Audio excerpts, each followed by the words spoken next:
Jehovah and Jesus, husbands and wives, grandparents and grandchildren, best friends. Last, but certainly not least, Jehovah and humans. All are relationships that take time to grow and become love. No relationship can ever exist without communication. We all have heard the expression, communication is the key to any successful relationship. But what about the most important relationship with Jehovah? Can we communicate with the Most High, our Creator, the Alpha and Omega?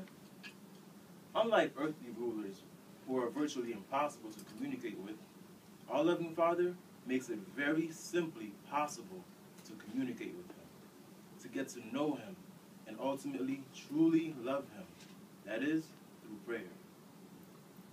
Which we all knew of this wonderful privilege, but what are proper matters about which to pray?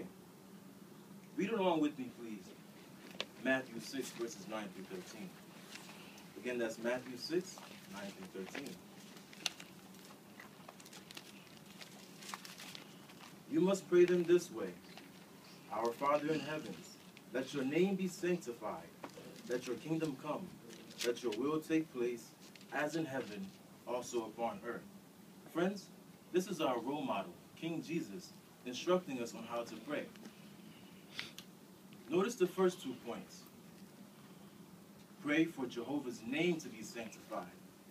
We know in this world today, everything can be used and is used as a joke, a disrespectful joke.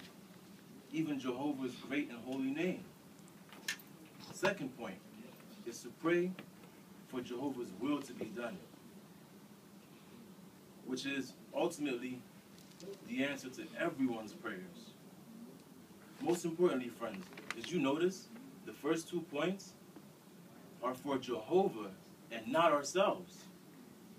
Which makes perfect sense because Satan challenged Jehovah, saying that humans are all selfish and that we only serve him for the things that he gives us. Now let us read 11 through 13.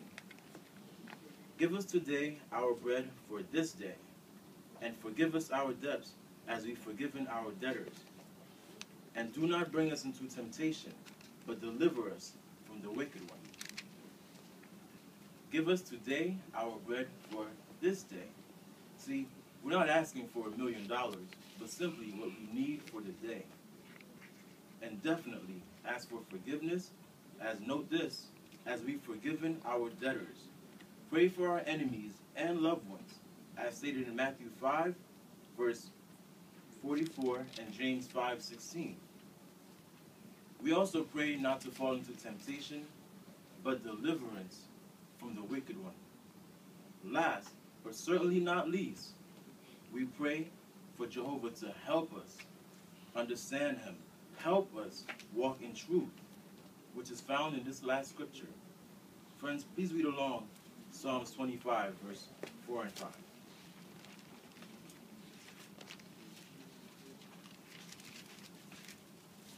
That's Psalms 25, verse 4 and 5. Make me know your own ways, O Jehovah. Teach me your own paths. Make me walk in your truth, and teach me. For you are my God of salvation. In you I have hope all day long.